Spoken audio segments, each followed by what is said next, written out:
Je regardai et je vis une nuée blanche.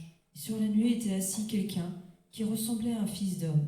Il avait sur la tête une couronne d'or et à la main une faucille tranchante. Un autre ange sortit alors du temple et cria d'une voix forte à celui qui était assis sur la nuée. Lance ta faucille et moissonne, car l'heure de moissonner est venue. La récolte de la terre est mûre. Verset 16. Celui qui était assis sur la nuée jeta sa faucille sur la terre et la terre fut moissonnée. Oui, nous sommes bien dans l'Apocalypse chapitre 14, à partir du verset 14 jusqu'au verset 16. Et il y a une très bonne nouvelle que l'apôtre Jean ici prophétise. Il prophétise une nouvelle qu'attend l'Église entière, de toutes les générations. Il y a un mouvement dans le ciel s'ouvre. Le ciel s'ouvre et il n'y a que Jean qui le voit où il se trouve. Il voit le ciel s'ouvrir, car il dit « Et je regardais, et voici ». Il a vu une nuée blanche. Et sur la nuée, quelqu'un qu'il avait du mal peut-être à définir, et dit que cet homme, c'était quelqu'un qui ressemblait à un fils de l'homme, et qu'il était assis sur cette nuée blanche. Et sur sa tête, dans sa description, il dit qu'il portait une couronne d'une matière qui est de l'or.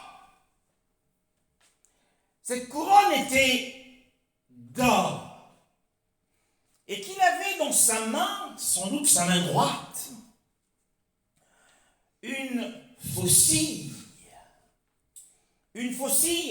recourbée. Et cette faucille recourbée, de là où était Jean, il avait vu que cette faucille était très aiguisée. Elle était tranchante. Alors, nous comprenons il y a eu un mouvement dans le ciel. Yeshua n'est plus sur la montagne de Sion avec les 144 000 choisis, désignés, ces hommes qui étaient les hommes spéciaux, qui étaient mis à part particulièrement pour le Seigneur. Nous l'avons vu étudier dans les précédentes sessions. Et il n'est plus sur la montagne de Sion, il n'est plus dans la nouvelle Jérusalem, il n'est plus dans la salle du trône. Il est sorti des cieux. Oui, la Bible dit, « Voici, je viens bientôt, comme un voleur. » Il n'est plus dans les cieux, ce qui signifie que le royaume des cieux est à nos portes. Le royaume des cieux est à nos portes. Dans ce message du Seigneur, le royaume des cieux est à ta porte ce matin. Le Seigneur apparaît sur la nuée. Le Sauveur apparaît sur la nuée. Autrefois, bien-aimé dans le Seigneur, Yahweh, au temps où Israël venait d'être libéré de l'Égypte, nous le voyons dans Exode chapitre 13, le verset 21 à 22.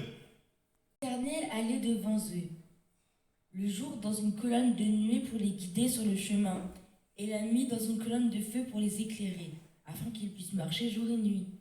La colonne de nuée ne se retirait pas de devant le peuple pendant le jour, ni la colonne de feu pendant la nuit. Oui. Le verset 20 nous parle lors du déplacement des fils d'Israël, ils partirent de Sukkot et mirent leur campement à Étam, qui est à l'extrémité du désert. Ils étaient donc aux abords du désert. Bien que Moshe, l'homme choisi, oint et envoyé par Yahweh, connaissait bien Canaan, bien qu'il connaisse ou qu'il ait connu la route, mais face au désert, Moshe ne savait que faire, parce que dans le désert, il n'y a ni route, ni sentier, ni balisage, il n'y a pas de panneau directionnel. Il n'y a pas de chemin dans le désert. Alors Yahweh leur est apparu. Ils ont vu apparaître dans le ciel une colonne nuageuse, blanche. Et cette colonne nuageuse s'est placée devant eux pour les guider dans ce désert si affreux. Dans le vaste désert qui était face à eux.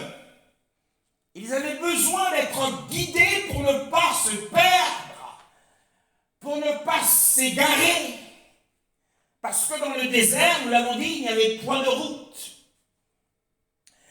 Et cette colonne nuageuse, pendant le jour, les conduisait au rythme où ils pouvaient suivre.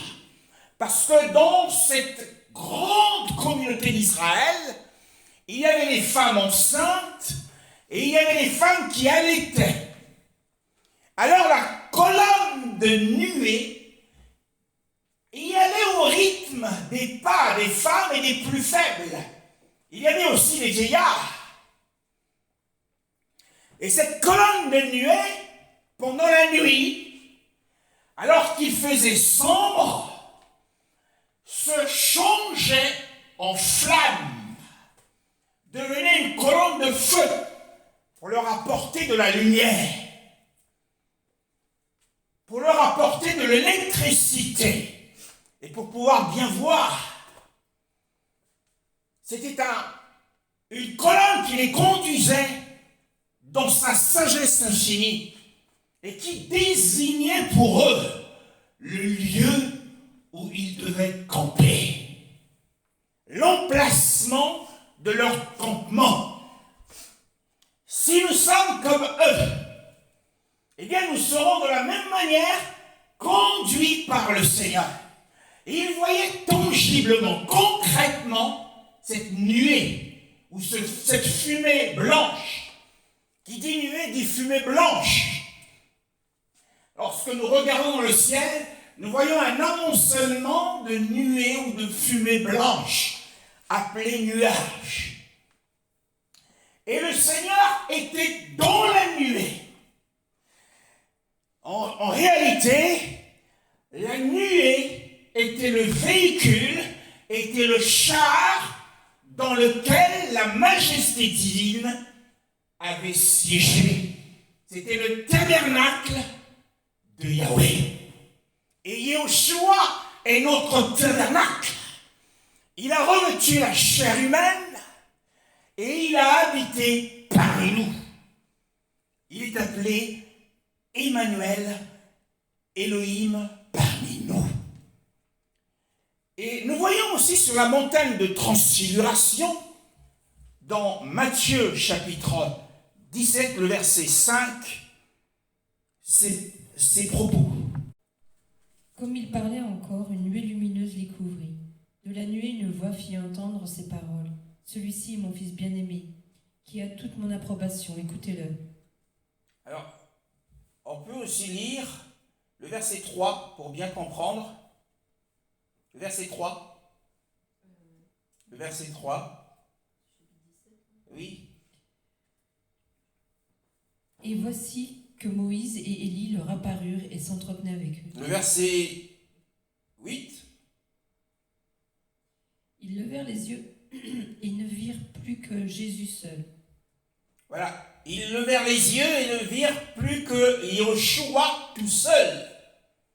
Alors que sur la montagne, la vision qu'ils ont reçue, c'est l'apparition de Moïse et d'Élie, dans la nuée ou dans la gloire. Et voici que, après qu'ils aient entendu la voix du Père, une voix qui les a effrayés, tellement qu'elle était majestueuse, cette voix s'est fait entendre de la nuée. Yahweh était encore dans la nuée, cette fois-là. Mais nous voyons que, au verset 8, lorsqu'ils levèrent les yeux, ils ne virent personne. Moshe et Élie avaient disparu. Ils ne virent plus la nuée aussi avait disparu. Ils ne virent que la personne de notre bienheureux Sauveur. Mais où était passé Moshe? Où était passé Élie? Où était passée la nuée? En réalité, cette nuée lumineuse de lumière qui était venue sur la montagne de la transfiguration, et cette nuée qui avait emporté Moshe, qui avait emporté Élie. Nous voyons que la nuée, pour Israël, a été pour la direction divine.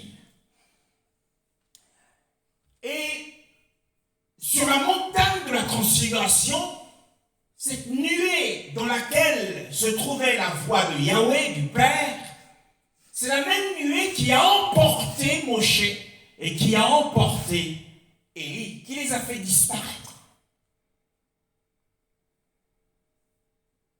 Apocalypse 11, le verset 12, pour bien comprendre. J'entendis une voix forte qui du ciel leur disait « Monte ici ». Et ils montèrent au ciel dans la nuée, sous les yeux de leurs ennemis. Ils montèrent au ciel dans la nuée. Nous comprenons que Moshe et Élie furent emportés dans la nuée.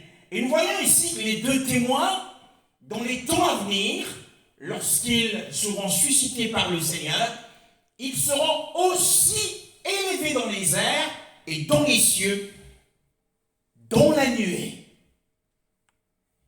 Nous relisons un autre texte de Luc, chapitre 9, le verset 34. Il parlait encore quand une nuée vint les couvrir. Les disciples furent saisis de frayeur en les voyant disparaître dans la nuée. Et de la nuée sortit une voix qui dit « Celui-ci est mon fils bien-aimé, écoutez-le. » Oui, celui-ci est mon fils bien-aimé, écoutez-le. Et le verset 30 nous dit, le verset 30, « Et voici que deux hommes s'entretenaient avec lui. C'était Moïse et Élie.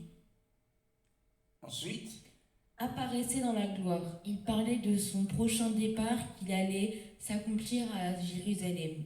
Oui, son prochain départ qui allait s'accomplir à Jérusalem. Eh bien, c'est le même témoignage, celui rendu par Luc que par Matthieu, expliquant que ces deux hommes, ayant apparu miraculeusement, ont disparu miraculeusement, mais le véhicule qui les a fait disparaître, c'est bien la nuée du Seigneur. Et nous lisons aussi un autre passage qui peut aussi nous consoler, c'est 1 Thessaloniciens, chapitre 4, le verset 17. Ensuite, nous qui serons encore en vie, nous serons tous ensemble enlevés avec eux sur des nuées à la rencontre du Seigneur, dans les airs, et ainsi nous serons toujours avec le Seigneur. Amen. Oui, Paul nous donne des paroles de consolation. Il dit ensuite, nous qui seront vivants et restés, eh bien nous connaîtrons l'extase. Nous serons enlevés. Il y aura des disparitions, nous apprend l'apôtre Paul. Ensemble, dit-il, avec les morts ressuscités premièrement. Il faut premièrement que ceux qui sont dans le paradis céleste remontent et reprennent leur corps pour aller pour la première fois rencontrer le Seigneur. Et nous qui sommes vivants sur la terre, dit-il, nous serons enlevés ensemble avec eux dans les nuées. Voyez-vous que la nuée a un rôle. La nuée du Seigneur aura un rôle. Il y en aura beaucoup de nuées, bien sûr. Un rôle important dans ce grand événement à venir. Nous irons rencontrer le Seigneur dans les airs où il se trouve dans le sujet de notre discussion. Le sujet de notre discussion, c'est que Yeshua est assis sur la nuée blanche dans le ciel. Actes des Apôtres, chapitre 1, le verset 9. Après avoir dit cela, il s'éleva dans les airs pendant qu'ils le regardaient, et une nuée cacha à leurs yeux. Et comme il les avait regardés fixés vers le ciel pendant qu'ils s'en allaient, deux hommes habillés de blanc leur apparurent et dirent: Hommes de Galilée, pourquoi restez-vous à regarder le ciel? Ce Jésus qui a été enlevé au ciel du milieu de vous reviendra de la même manière que vous l'avez vu aller au ciel. Oui, il reviendra. Il viendra. Nous promettent les anges. Ils étaient porteurs d'un message, celui de signifier à l'Église, aux apôtres d'alors et à l'Église d'aujourd'hui, qu'il reviendra. Il n'est pas parti pour de bon. Même si cela fait plus de 2000 ans que nous l'attendons. Mais ces anges avaient une mission de dire aux hommes que Yeshua reviendra. Mais de quelle manière? De la même manière que vous l'avez vu montant au ciel sur une nuée.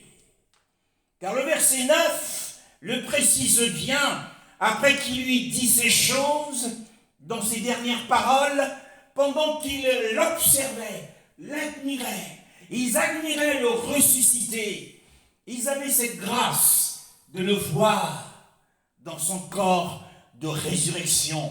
Il fut élevé. Ils ont vu cette élévation miraculeuse et glorieuse. Et ensuite, apparaître une fumée blanche, la nuée, qui est venue comme véhicule et qui a emporté le Seigneur devant leurs yeux. Ils étaient les témoins oculaires de l'enlèvement du Seigneur.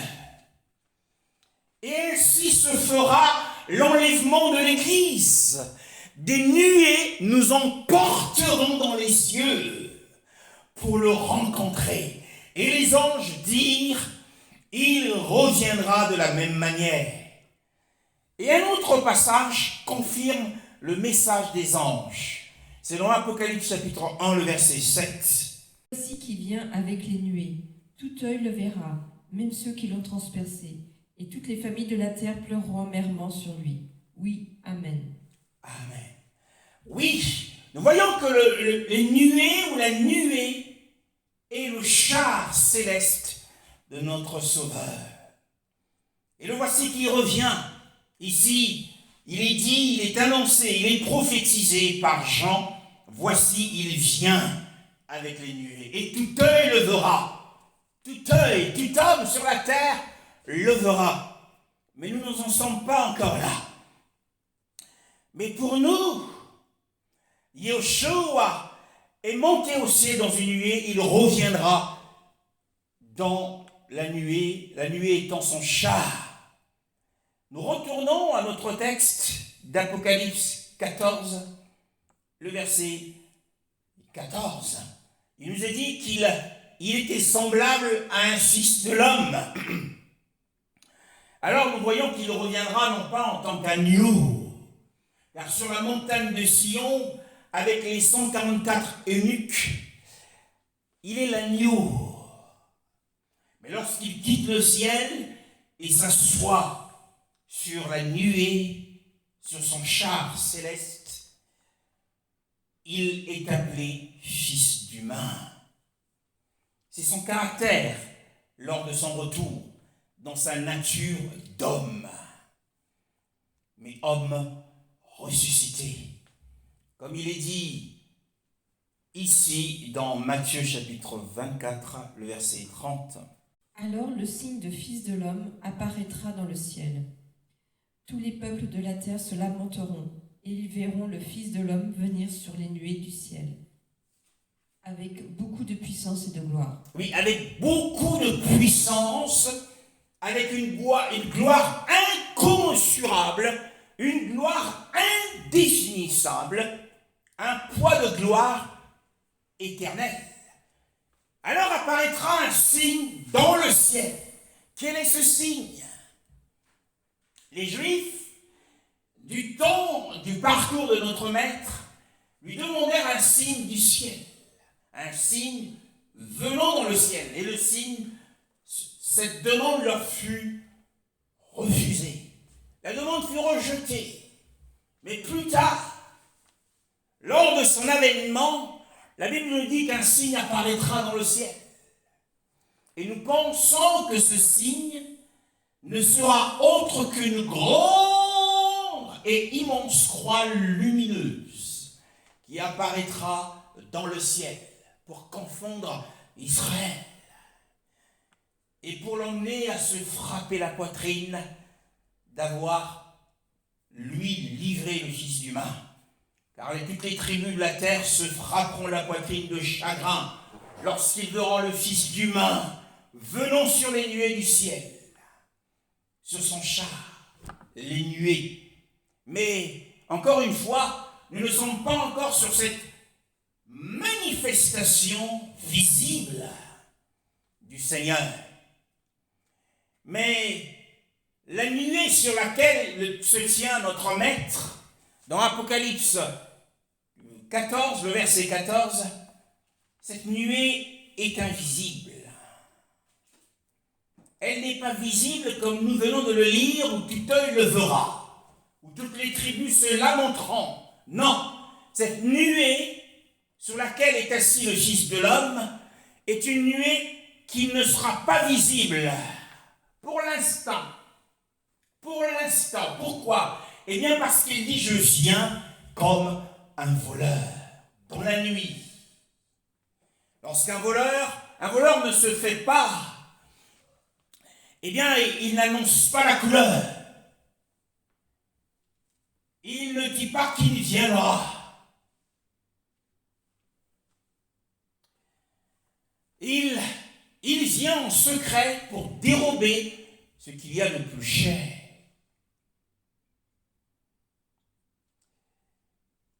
Et le Fils d'humain fera la même chose. Cette nuée sera invisible au monde entier. Pourquoi? Eh bien parce que l'enlèvement des saints, l'enlèvement dont nous parlons aujourd'hui, nous avons dit que le royaume des cieux est à notre porte. Nous parlons de l'enlèvement des saints. Et l'enlèvement des saints est un secret, est un mystère que le monde découvrira qu'après cet événement. Le monde constatera les disparitions, mais ne verra pas les saints montant au ciel sur des nuées. Ça sera un secret, c'est un secret. Ça sera voilé au monde. Et donc la nuée qui apparaît dans le ciel, dans l'Apocalypse 14, est une nuée secrète, invisible, pour un enlèvement secret. Et la Bible nous dit, et que la nuée était blanche. Pourquoi? Eh bien, pour représenter la justice divine qui est sans tache, car il ne se contentera pas que d'enlever les saints, parce qu'après la moisson, il y aura la vendange, il y aura le jugement des méchants. La Bible nous dit dans l'Apocalypse que le Fils de l'homme il portait sur sa tête, reposait sur sa tête une couronne d'or. Pourquoi? Eh bien, pour indiquer de qui il tenait l'autorité. Les Juifs, un jour, lui ont posé cette question: d'où vient l'autorité que tu exerces? De qui la tiens-tu? Et le Seigneur leur a répondu par une autre question: d'où vient l'autorité qu'avait Jean le Baptiste pour baptiser? Alors, ils furent confondus. Et pour indiquer l'autorité qu'il avait pour faire ce qu'il avait à faire, pour faire ce qu'il voulait faire, à ce moment-là, eh bien cela est représenté par cette couronne. Le couronnement qu'il avait sur la tête. Bien-aimé dans le Seigneur. 2 Timothée chapitre 2, le verset 5. L'athlète n'est pas couronné s'il n'a pas lutté en respectant les règles. Il y avait un athlète dans l'image de Paul, faisait allusion aux Jeux olympiques de Grèce. Il y avait des lutteurs, il y avait des athlètes, des coureurs. Ils devaient courir dans l'espoir de remporter, comme pour nous aujourd'hui, une médaille ou quoi que ce soit. C'est des couronnes à l'époque.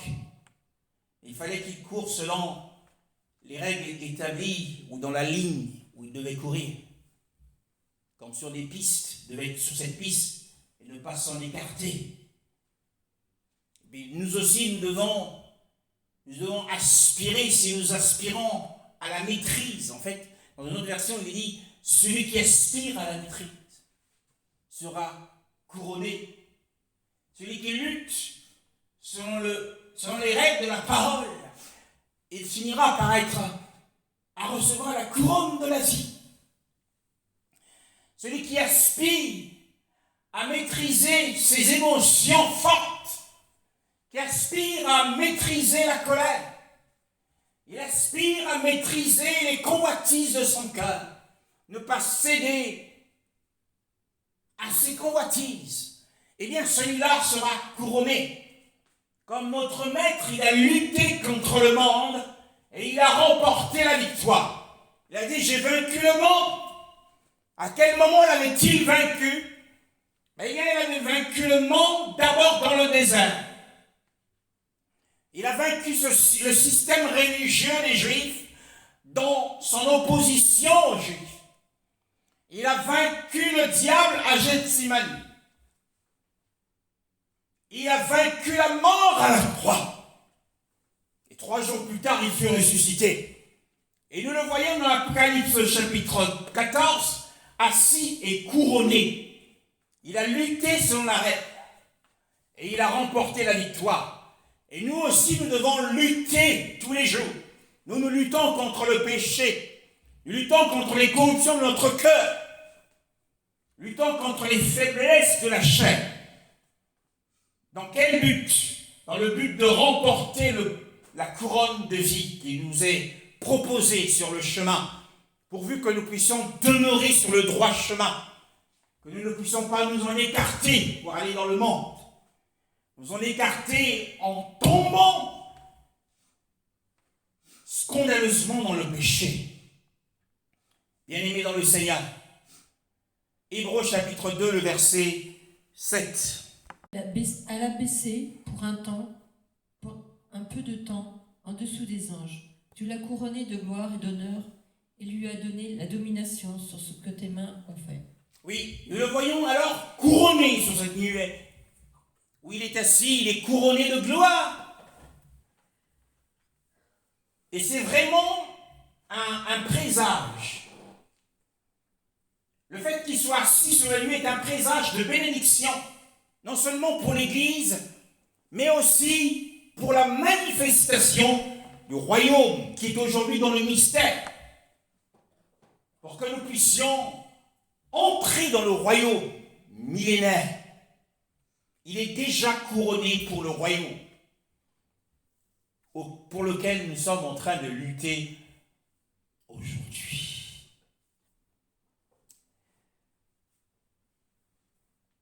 Oui, 1 Corinthiens chapitre 15, verset 54. Le corruptible aura revêtu l'incorruptibilité, et que ce corps mortel aura revêtu l'immortalité. Alors s'accomplira cette parole de l'Écriture. La mort a été engloutie dans la victoire. Mort. Où est ton aiguillon, enfer, où est ta victoire? Oui, Hadès, où est ta victoire? Nous voyons le glorieux, victorieux, le conquérant, couronné. Il a une couronne parce qu'il est le conquérant, parce qu'il a remporté la victoire sur la mort, nous l'avons dit. Alors le cri de l'Église sera mort. La mort a été engloutie dans la victoire. Mort, où est ton aiguillon? C'est les cris des saints. Hadès, qui ne fait que recevoir et qui n'est jamais rassasié. Où est ta victoire? Parce que les portes de Hadès s'ouvriront. Car il a dit, eh bien les portes de Hadès ne prévaudront point contre elle, c'est-à-dire l'Église, son Église à lui qu'il a bâtie. Retour à Apocalypse, chapitre 14, pour une dernière séquence, 14, le verset 14 encore une fois. La Bible dit qu'il avait dans sa main droite, une faucille tranchante. Alors cette faucille c'était un instrument recourbé, et qui avait un tranchant, et que même Jean pouvait voir, sans pourtant qu'il ait testé. Le côté tranchant veut dire quoi ici? Eh bien, le côté tranchant, puisqu'il est mentionné, indique la rapidité.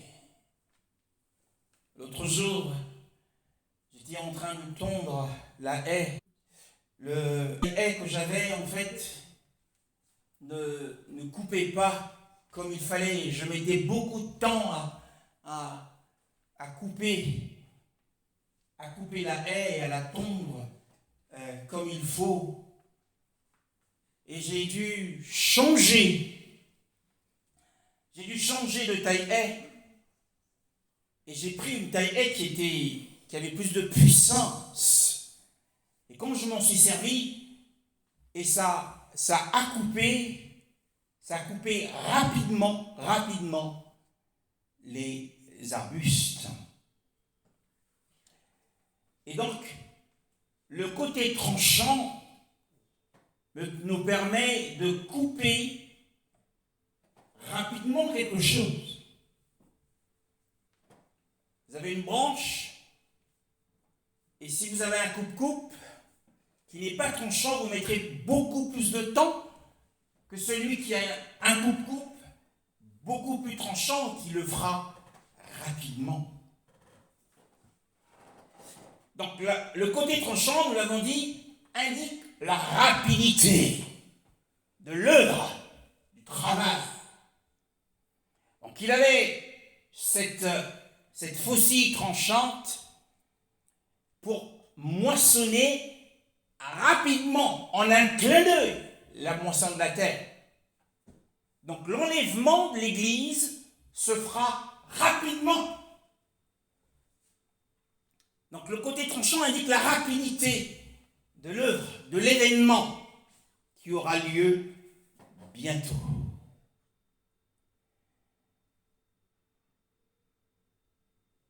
Le royaume des cieux est à nos portes. Le royaume des cieux est à nos portes. Mais en encore une fois, nous sommes dans une autre période ici. La période indiquée dans ce passage est la période de la grande tribulation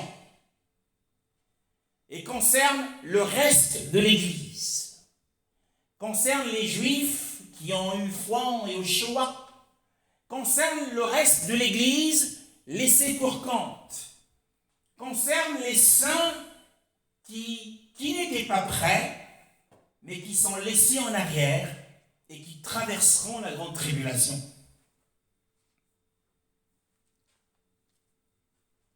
C'est à cela que ça se rapporte. Car dans Apocalypse 14, verset 1, il y a déjà 144 000, en tout cas un aspect de l'enlèvement de ceux qui sont dans les cieux. Mais le Seigneur est à la porte. Et nous nous arrêtons ici aujourd'hui et nous poursuivrons cet enseignement pour la prochaine discussion du dimanche prochain, Elohim le voulant. Que le Seigneur nous bénisse. Amen.